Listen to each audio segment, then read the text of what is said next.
Class. हम जो lesson 19 पिछले लेक्चर में शुरू कर चुके हैं, उसमें हमने एक पोर्शन देखा था हमने जिसमें कुछ शाब्दिक अर्थ देखे थे। हम उसी में आगे बढ़ते हैं और यहाँ हम बात करते हैं कि अच्छा कई बच्चों को जैसे बुजुर्ग अर्थ तो समझ में आता है, ठीक है, जो वृद्धजन होते हैं, तो वयोवृद्ध कई बार समझ में नहीं आता। वयोवृद्ध का मतलब ये जिनकी उम्र ज्यादा है, जो बहुत ज्यादा बुजुर्ग लोग हैं, उनके साथ यातायात में क्या समस्याएं उनको देखनी पड़ती है या झेलनी पड़ती है, या किन किन समस्याओं को उनको सामना करना पड़ता है।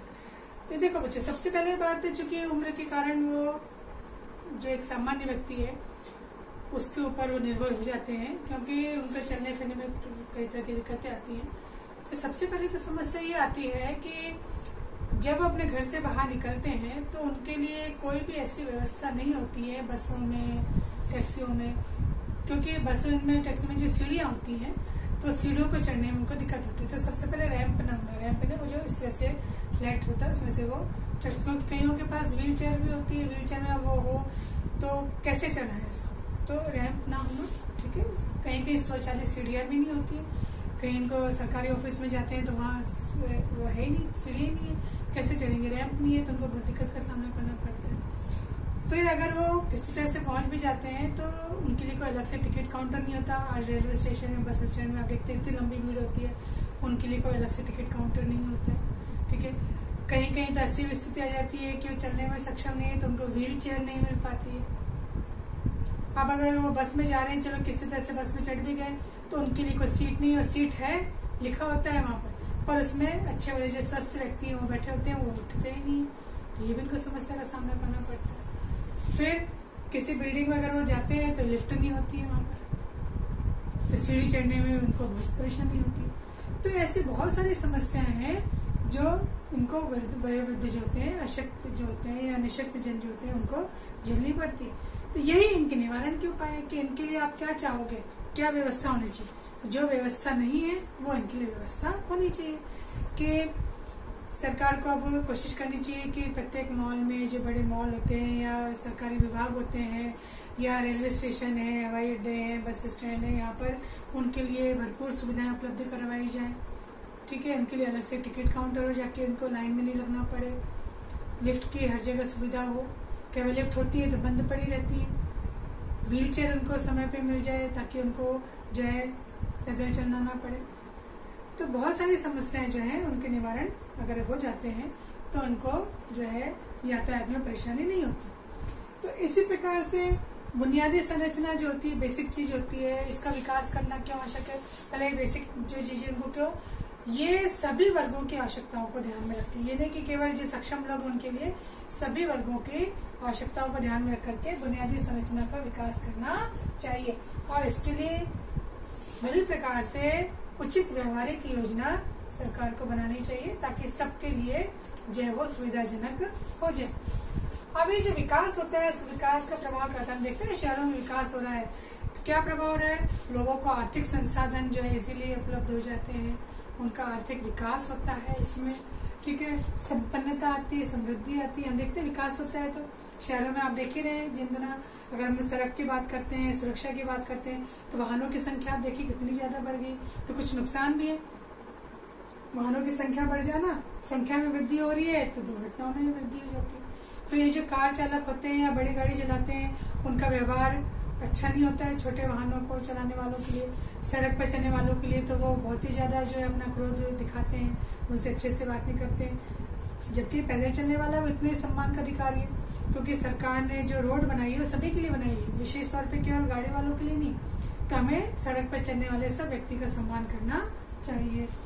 फिर जो दुर्घटनाएं हो रही हैं, क्योंकि जब लोगों के पास गाड़ी आ जाती है तो खास तौर पे ये जो किशोर वर्ग जो है, ये क्या है कि जोश में आकर के बहुत स्पीड में गाड़ियां चलाते हैं, जिससे दुर्घटनाएं हो जाती है। क्योंकि गाड़ी चलाते समय वो आसपास के लोगों का ध्यान नहीं रखते, जो भी हमने बात की, और केवल अपने वो गाड़ी को स्पीड में दौड़ाते हैं, जिससे दुर्घटनाएं हो जाती है। और इसमें बड़ा जो कारण है वो नशा भी है। लोग नशा करके, शराब पी के, ठीक है, अपने गाँव को तेज साउंड में जो है म्यूजिक सुनते हुए और बस कानों में लगा करके जा रहे हैं तो उन्हें आसपास का कुछ पता ही नहीं चलता, होश ही नहीं होता।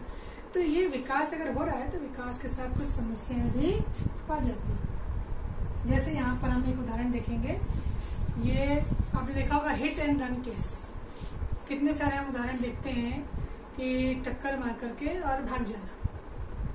तो यहाँ पे एक आपको उदाहरण दिया है, एक कहानी जैसी दी है, इसमें घटना का जिक्र है कि सर्वोच्च न्यायालय के द्वारा जो है इसमें नई दिल्ली में सर्वोच्च न्यायालय ने जो एक व्यक्ति है, उसका नाम है, लड़का है एंथनी, उसको टक्कर मारकर उसने क्या है कि एक दुर्घटना कर दी थी और टक्कर मार करके वो भाग गया था। उसकी बड़ी कार थी, तो उसमें जो है लगभग जो है कई व्यक्ति जो है इसमें मारे गए थे और इसको छोटी अदालत ने क्या है कि निर्दोष बताते हुए इसकी जो है जमानत कर दी थी।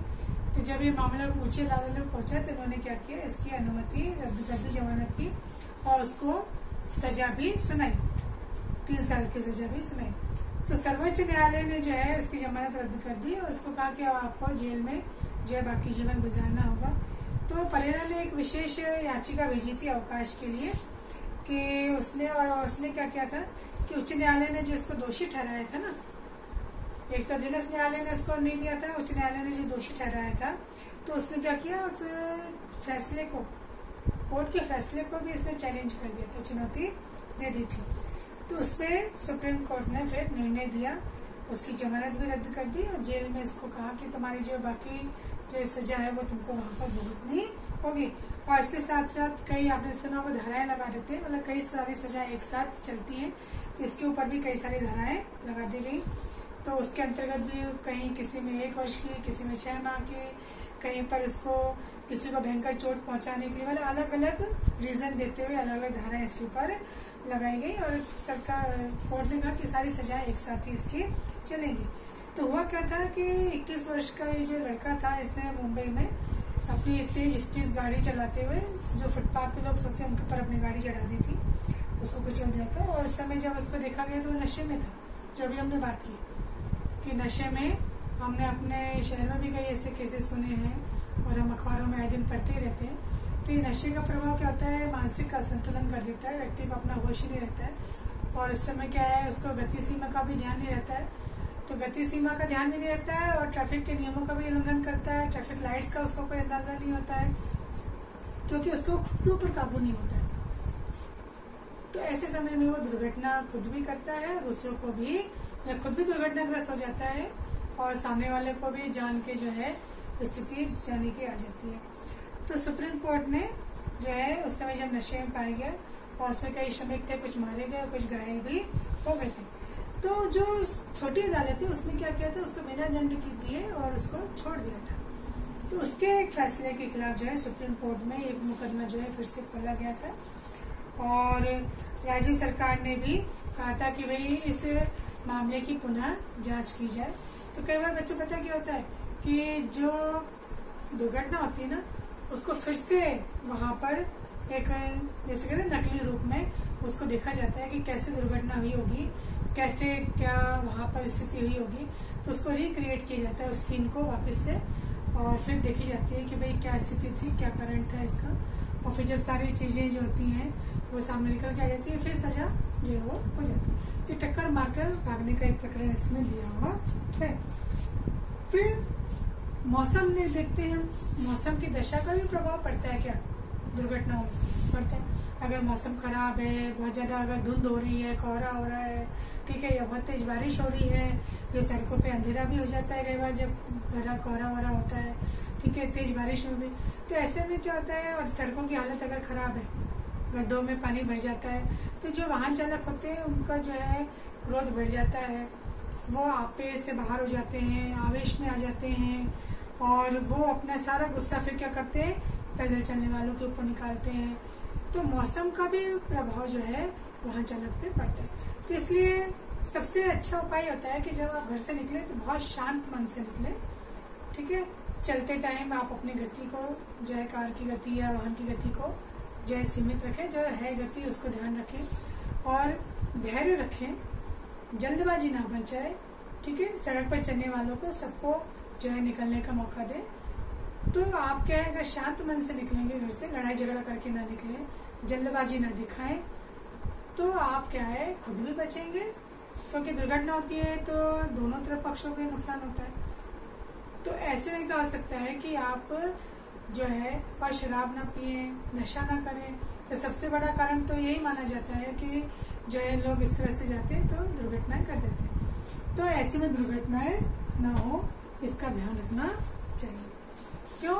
क्योंकि क्या होता है कि नागरिकों का सम्मान आपको करना चाहिए, क्योंकि सबको अभी हमने बार बार बात की है कि नागरिकों को जो है चाहे वो 2 पहिए वाले वाहन में हो, 4 पहिए वाले वाहन में हो, पैदल हो, यहाँ तक कि साइकिल में भी हो। अधिकतर देखा जाता है कि साइकिल चालक जो होते हैं ना वो नियम कानूनों का उल्लंघन करते हैं, और वो आपने देखा कि साधन नशा बन कहते हैं घुमाते फिराते हुए, गाड़ियों के बीचों में से लेते हुए कहीं पर भी अचानक ही निकल जाते हैं। तो साइकिल चलाने वालों के लिए भी नियम होते हैं कि उनके लेन में रखना चाहिए अपनी साइकिल को, ठीक है। साइकिल की खुद की हालत जो है सही होनी चाहिए, उनको भी एक हेलमेट का होता है वो पहनना चाहिए। साइकिल घुमाते फिराते हुए नहीं ले जाना चाहिए। साइकिल की जो टायर की हवा है, ठीक है, और साइकिल में भी रिफ्लेक्टर होना चाहिए, आगे जो है लाइट होनी चाहिए। और अगर आप रात को निकलते हैं तो आपको कोई जैसे चमकदार जो है कपड़े इस तरह से पहनने चाहिए ताकि आप दूर से ही नजर आ जाए। तो ये सब चीजें जो है वो आपको साइकिल चालक को भी ध्यान रखनी चाहिए। हम हमेशा सोचते हैं शायद बड़े वाहनों को ही ध्यान रखना नियमों का, छोटे वाहनों को भी नियम का ध्यान रखना चाहिए। क्यों? क्योंकि सड़क क्रोधोन्माद मृत्यु कारक होता है। जब आप घर से उत्तेजित होकर निकलते हैं, लड़ाई करके निकलते हैं, क्रोध में निकलते हैं, तो वो आप क्या करते हैं, सारा गुस्सा सड़क पे चलने वालों के ऊपर निकालते हैं। और मान लीजिए गलती से आपका वाहन किसी वाहन से टकरा गया या कोई आपसे आकर के टकरा गया, ठीक है, तो आप देखते हैं कि वाहन चालक क्या उतर करके, और फिर इनकी पहले शुरुआत तो होती है बहस से, और बढ़ते बढ़ते बहस जो है मारपिटाई पे हो जाती है, और कई बार इतनी घातक चोट हो जाती है कि कई बार किसी की मृत्यु हो सकती है। तो ये सड़क क्रोधोन्माद, मतलब सड़क पे जो आप एकदम क्रोध में आ जाते हैं वो मृत्यु कारक भी हो सकता है। तो इसके लिए जो अभी मैंने उपाय बताया वही रखना चाहिए। सबसे बड़ी बात है धैर्य रखना चाहिए, गति सीमा का ध्यान रखें, शराब पी करके नशा करके वाहन न चलाएं, ठीक है, गति सीमा का ध्यान रखें, तेज म्यूजिक ना हो, संगीत का शोर भी जो होता है वो दुर्घटना कराता है। कई बार कार में बच्चे होते हैं वो भी शोर शराबा करते हैं, तो उसकी वजह से भी दुर्घटना में होने में, क्योंकि चालक का ध्यान क्या हो जाता है, जो है भटक जाता है, बढ़ जाता है। तो ये सब चीजों का बहुत ध्यान रखना चाहिए ताकि आप भी सुरक्षित रहें और सड़क पे चलने वाले दूसरे लोग भी सुरक्षित रहें। तो इसके लिए क्या निवारण के उपाय जो है वो ट्रैफिक लाइट्स का सबसे ज्यादा आपको ध्यान रखना है। सड़क यातायात का जो नियम है उसका पालन करना है, कहीं भी अपनी मर्जी से गाड़ी को नहीं चलाना। अगर आप नियमों का पालन करेंगे तो ये दुर्घटना के कारण है, नियम पालन नहीं हुए, और यही दुर्घटना को रोकने के उपाय है अगर आप नियमों का पालन करते हैं।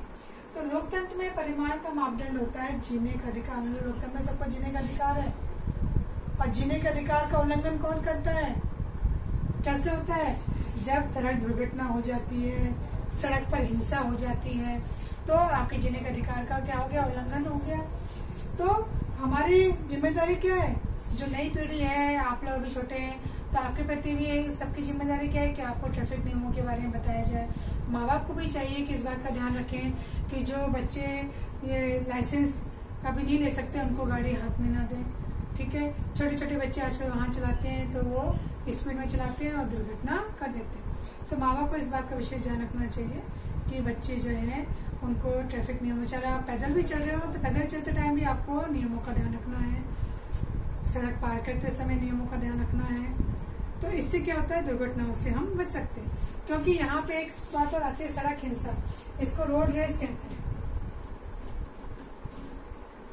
रोड रेस, ये उदाहरण बहुत मिले हैं कि इसमें क्या होता है कि बिना किसी जान पहचान के लोग एक दूसरे से रंजिश पालते हुए, कि मान लीजिए किसी वाहन की किसी से टक्कर हो गई तो बस उसका पीछा करके उसको मारना पीटना, या सड़क पर चलते किसी ने किसी की गाड़ी को टक्कर मार दी तो उतर करके उसको मार पीट देना, या हाईवेज में सुनसान सड़क पे, सड़कों में जो है वहाँ पे वाहनों का पीछा करना। खासतौर पे कई जो गुंडे बदमाश टाइप के लोग होते हैं वो सड़क पे हिंसा कर देते हैं बिना किसी जो है रंजिश के, बिना किसी कोई बात के, और जो है लूटपाट करना, लूटपाट करने के लिए वाहनों को आगे जा करके रोक देना, उनका नुकसान करना, ये सब सड़क हिंसा में आता है। तो इसके लिए सबसे अच्छा तरीका ये होगा कि हमें नियमों का पालन करना चाहिए, चाहे कोई भी हो, और जो ट्रैफिक के तहत जितने भी सुरक्षा के चिन्ह होते हैं, आपने देखा होगा जगह जगह सड़कों पे बने होते हैं, उनका भी हमको ध्यान रखना है। अगर कहीं पे लिखा हुआ है हॉर्न ना बजाएं तो हमें हॉर्न नहीं बजाना चाहिए। जैसे हॉस्पिटल है या स्कूल है या कई ऐसी जगह होती है जहाँ पे जैसे जू के आसपास भी, चिड़ियाघर के आसपास भी जो लिखा होता है कि यहाँ ज़्यादा तेज हॉर्न ना बजाएं, क्योंकि जानवरों को भी इससे परेशानी होती है, उनको भी तेज शोर से दिक्कतें होती हैं, वो भी बीमार पड़ सकते हैं, उनको भी तनाव हो सकता है। तो ऐसी स्थिति में सबका ध्यान रखते हुए हमें इसका सड़क सुरक्षा का ध्यान रखना, ठीक है।